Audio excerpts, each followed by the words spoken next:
Well, hello and welcome to 15 Minute Theology, a podcast covering the central truths of the Christian faith in just about 15 minutes. My name is Tyler Burton, and on today's episode, we're talking through one of the more crucial elements of God's character that, in the scope of human life, when hard things come and things we don't know what to do with come, can get a little confusing. And it's the central idea that God is entirely good, what theologians refer to as his omnibenevolence. Well, to help me out with not only understanding what this is today, but all the various nuances going in with it is Jared Wilson. Jared is the assistant professor of pastoral ministry at Midwestern Baptist Theological Seminary. He's also the director of the Pastoral Training Center at Liberty Baptist Church in Kansas City, Missouri. Author, written numerous books, just came out with a book on it's called Go Outside, right? That's right. Go Outside and 19 Other Keys to Thriving in Your 20s. Yeah, I read it and immediately thought I wish someone had handed it to me when I was 18. So great book. Please go pick it up. Incredible resource. Jared, thank you for coming on 15 Minute Theology. Yeah, glad to be here. Thanks, Todd, for having me. Absolutely. So let's just kind of hop right in. Can you help me with an understanding of just a definition of what goodness is, and then also what it specifically would mean for God to be good? Yeah, these are great questions. Even the question, what is goodness, is itself actually really difficult, because trying to define goodness on its own without contrasting it with evil, right? I mean, some people say it's the absence of evil, or the different, the absence of evil, or the opposite of evil, or something like that, which is difficult when we think about God, because there was a time when only God existed, evil did not exist. So therefore, what is good apart from evil? Trying to define good without the contrast is difficult. So, sourcing goodness in God is really important. But, just sort of a basic definition of goodness is moral excellence or virtue. When we say something is good, we're saying that it possesses admirable or superior qualities, right? Like, why is a particular basketball player good and another one not? Well, the good player is one who possesses qualities that are superior to the one that is not good, or they're at least admirable. For God to be good means not just that he has the capacity for goodness, or the capacity for kindness, those sorts of things, or that he possesses virtue, but that he is actually the source and the author of goodness.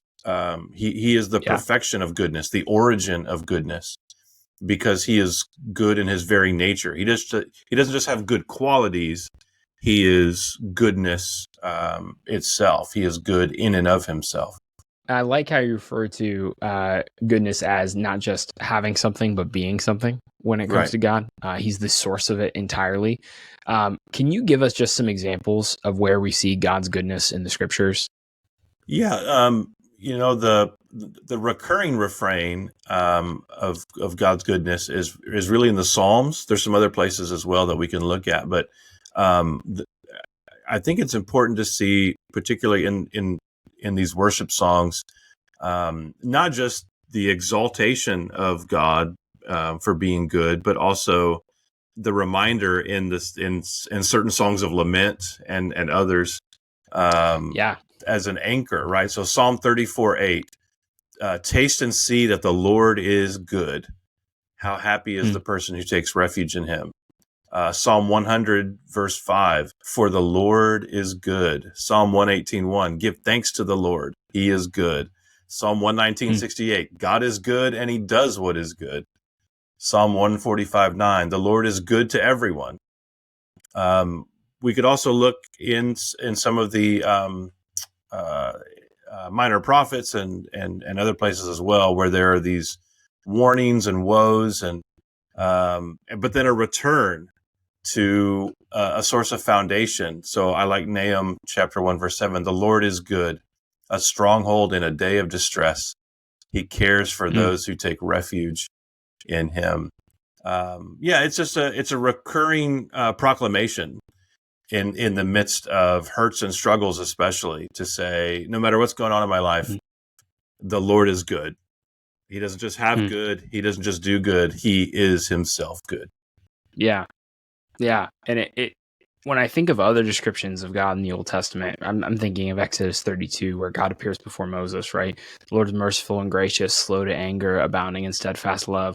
Those seem like those could be actually definitions of his goodness, right? Like he's describing his very character, and those are almost kind of like goodness expounded, right? The exposition of what it means to be good. Yeah, and we're getting close there to the expression of his goodness in the good news, right? I mean, those are expressions of what will become, fully sort of manifested in the person and work of Jesus Christ. That we would see that God's goodness is expressed in his desire to save sinners. Yeah. He doesn't just have love, right? John says he is love. So there is the expression of that comes about through his graciousness to those who rebel against him and who have transgressed his law and disobeyed his commandments. We see that he is good and that he condescends even in kindness to save sinners. Yeah, when I start to talk with my friends about the gospel, people who don't follow Jesus, usually I notice that there's one of two things that come up when it comes to God's goodness, and I'd like to talk through both of them with you, if that's all right. Yeah. So you're kind of helping me serve my friends, but we're also going to hopefully help other people who could be listening to this and have these big questions. The first is that it seems like when we look at other religions, other faiths of the world, that the idea of the Christian God being good is unique. It doesn't seem like that is a similar repetition amongst other faiths in the world. Do you notice that? Do you think that this is one of the things that separates the God of the Bible from other faiths? Absolutely. And it's been there, I think, this distinction, even in the Lord's introduction of himself, like to Abraham. So if we rewinded our Bible all the way back to those pages in Genesis where God is calling Abraham out of his people and culture in order to begin a new people and build a new nation, the contrast between God and all of the other, rival gods, all the kingdoms of the world in their polytheism, those gods, apart from being false gods, were all pretty much the same. They're capricious, they're malicious. In the ancient myths, they're arbitrarily consigning people to endless torture for their own amusement or out of some kind of selfish revenge. It's almost like this divine soap opera of some kind. They have intercourse with each other. When they interfere in human affairs, it's out of spite or some kind of deviousness. They're bloodthirsty as well. They require human sacrifices and sometimes even child sacrifices. And then this God Yahweh sets Abram apart, and it turns out that the one true God is not like any of the other people's gods. He's not like any of the other idols. For one thing, there's only one of him. In all the other sort of systems, there's multiple deities over different areas and things like that. Here, it's like, no, there is one God. Behold, the Lord our God, the Lord is one. And it turns out he's not arbitrary or capricious, and he's not uncompassionate or malicious. I think of like C.S. Lewis saying, we're not just thankful that a God exists. We're thankful that this God exists.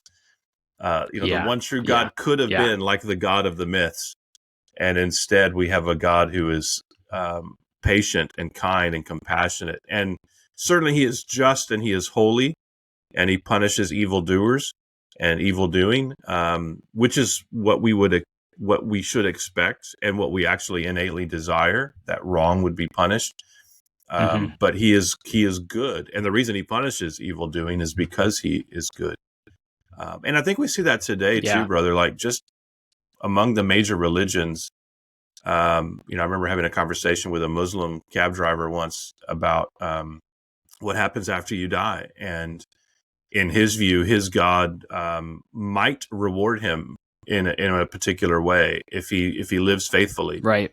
But he won't really know until the very end. And I thought, first of all, what an erosion of assurance that would be, and how insecure that would be, that you would work so hard at a religion that you're not even sure that Allah is going to reward you for at the end. And the Christian God is one that says the Spirit testifies with your spirit that you are a child of God. That if you belong to Christ, no one can Right. snatch you out of His hand. And the Christian God is good, and not, I mean, in and of Himself, but certainly by contrast to the other options, He is the good God, the loving God. Yeah. When you were explaining that, I was immediately thinking of how that also could apply to even the modern secular gods, right? They aren't religious gods normally with idols and places of worship, but there are very real secular identities that serve as idols Yeah. and serve as places of worship. Gyms are now considered religious institutions by some. I have a friend who I go to the gym with and says, "This is my church," right? And it's like, I love you, but it can't be, right? Yeah. Uh, even this goodness of this God runs against the capricious, bloodthirsty take from you secular gods as well. So yeah, that was really helpful. I think from the other extent too, there might be somebody who says, all right, I'm not struggling with God's goodness in that way. I'm more so struggling how God can be good in the face of suffering. And so Yeah. I actually have one friend that I told her I was going to be talking with someone about this. And she said, can you ask him my question on this? And I was like, I would love to. And so her question is, how can I understand God's goodness in the face of suffering, especially if this God is in control? Like what is kind of the balance between goodness, sovereignty, and suffering? And then what does it look like to even trust a God like that? Yeah, I don't know that seeking a balance is the right word, because suffering so often keeps us, off balance. And in a way, the antidote to that is not that we create some kind of stasis between God's sovereignty and suffering, or some kind of yin and yang. But God's goodness and His sovereignty are comforts in the midst of suffering, to say, okay, Yeah. I don't know why this is happening, and I may not get all the answers that I want, certainly this side of heaven. But to trust in God's goodness is not to say that we won't suffer, or that suffering, is some kind of rogue element in the world that's outside of His sovereignty, but that it can be used, actually, that it can be a means of drawing us to Him. We know, biblically, that God is not the author of evil, that suffering is in the world, not because of specific sin. In fact, I think there's even biblical warnings about this, right? The man born blind, who sinned that he suffers this way, him or his parents, and Jesus very quickly kind of rebukes that idea that specific suffering is a result of specific sin. But it is in the world because of sin generally, because the world is not as it should be. We live in a broken world, and that has come about through disobedience to God, so that the very land itself is cursed. We live in a cursed, existence. Where we see God's goodness in the midst of that is that how things are is not how they always will be. We can certainly see evidences of His goodness in the midst of our hurts, in the midst of our suffering. But what we're really trusting is that there will be a day when every tear will be wiped away, that all suffering will be vanquished. And if we want to see where His sovereignty really intersects with the experience of human suffering, we have to look at the cross of Christ. It's the ultimate proof. There is no greater proof that God cares about human suffering. And it's the ultimate proof that God Himself was not above, is not above human suffering, that the Son of God Himself incarnate puts flesh on to suffer as we suffer, and in fact to suffer in a horrendous way, more than many of us will suffer, even to the point of death. He did not even seek to avoid that kind of suffering. And so if we take our eyes off the cross, sometimes these questions, they just become so overwhelming. But when we're looking at the cross, it's almost as if there's a clarity there to say, okay, there's still doorways of mystery that I'm going to have to walk through in this life. the Lord in his omniscience does not grant me, to know everything. And yet if I'm looking at the cross, I know that he has entered suffering with me. There's nothing that he will take me through that he will not be next to me in the midst of. And because the cross is not the end of the story, I know that my suffering is not the end of the story as well, that as he was resurrected, I will be resurrected. As he is embodied and glorified, I will be embodied in the end and glorified on a restored creation where there is no pain and there is no death. That's hope giving. If God isn't good, then I should just give in to despair. Right. Or just give in entirely. I should, check out. Yeah. It was so helpful. And I like how what you said at the beginning is that if God is good, then suffering is not purposeless. Right. And how even the cross shows that as well, right? The ultimate purpose in redeeming sinners happened via the greatest injustice in the world, which is the innocent Son of God dying for sinners. So helpful. Last thought I want to get from you. We've covered a few elements of it, but I want to just hear a thought on it, if you don't mind. In what way would you say that God's goodness shapes and informs what it means to follow Jesus? Yeah, well, it's very much related to kind of the previous question too, because there's so much in my life that I face where I wonder, how am I going to get out of this rut of my own making, right? Like, how do I get out of these patterns of behavior? Or it's things that are not of my making that are just completely overwhelming. And I think, is there going to be, any escape and any relief, any comfort from this experience, from this life even? And if I did not believe in the goodness of God, it would really be just a plunge into depression, I think, because life can feel arbitrary and meaningless and capricious. I think it's one of the we're at my church right now. We're preaching through the book of Ecclesiastes. I was just gonna ask, because you sounded like the Ecclesiastes as you were talking. It is, like, okay. Yeah. There's so much like, everything's meaningless. It's vanity of vanities. It's like chasing the wind. And I think it's the Old Testament scholar Jerem Bars, who I think part of his testimony is that he was a young man overcome with depression and anxiety, and basically was planning to commit suicide. In fact, I think he was like walking. The story goes he was walking towards some cliff that this is over in the UK, and he was going to throw himself off this cliff because he just was tired of living, and somehow was distracted and ended up among a group of young people who invited him to a Bible study. And he was just like, okay, whatever. Wow. And he went in, and the book they were studying was Ecclesiastes, which, if you're thinking, what's the book to help anxious, suicidal people, you do not go to Ecclesiastes. That's not the first which basically begins, everything is a vapor, everything is meaningless. But he said, and it changed his life, and it led to his conversion to Christ, because he said, I had no idea that the Bible voiced language that I feel.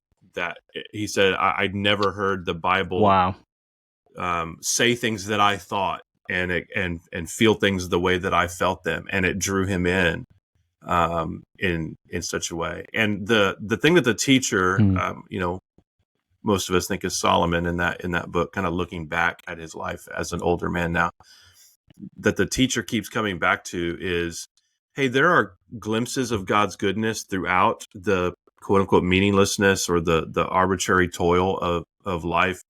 There are, little things that we can enjoy in the midst of life, food and drink, and even like our work, that we're doing something productive, we're doing something that is fruitful in a way. But the thing that he keeps coming back to is just it's just God himself.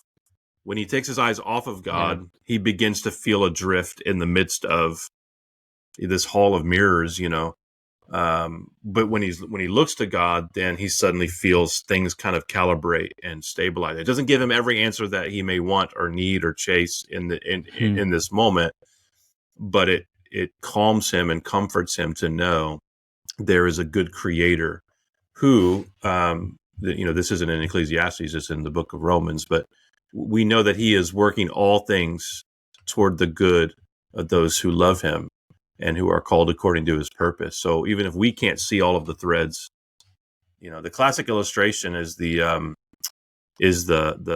tapestry, right? Like we're seeing the back of the tapestry where it just looks like all kinds of frayed ends, and it's the reverse contrast image. That's what we see. It looks like chaos, but what the Lord is doing with it, someday he's going to turn that around and we'll actually see the beautiful portrait that he's creating through our lives. And I think that's how the Christian can know that God's goodness is shaping is, the Lord is making us more like Jesus.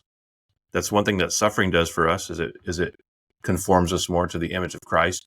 And for the Christian, we've decided that's worth everything. Becoming more like Jesus is better than a life of comfort and ease without him. But we also know that whatever he puts in our path, whatever he has appointed for us that's difficult or challenging or even hurtful, that it is giving way to an endless bliss, an endless paradise where we get to be with him. And when we get to that point, we can trust that we'll be able to say it was all worth it.